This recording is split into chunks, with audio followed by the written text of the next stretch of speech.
I'm Max Dalton, and in this video, I'll show you how to capture screenshots from Apple CarPlay using your iPhone. Step 1. Open the Settings app on your iPhone. Step 2. Scroll down and tap General. Step 3. Tap Screen Capture. Step 4. Find the CarPlay Screenshots option and turn the toggle switch next to it to on. Step 5.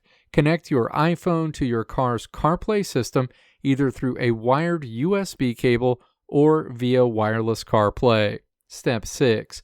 Take a screenshot on your iPhone normally. If your iPhone has Face ID, press the side button and the volume up button at the same time. If your iPhone has a home button, press the home button and the side or top button simultaneously. Your iPhone will automatically take two separate screenshots at the exact same time. One image will be of your regular iPhone display, and the other image will be your CarPlay screen.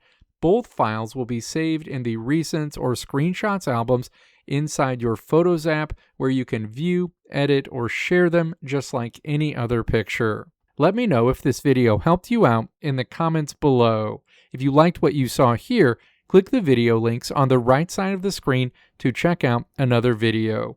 Or click the logo on the left side of the screen to check out my tutorial website at www.maxdalton.how.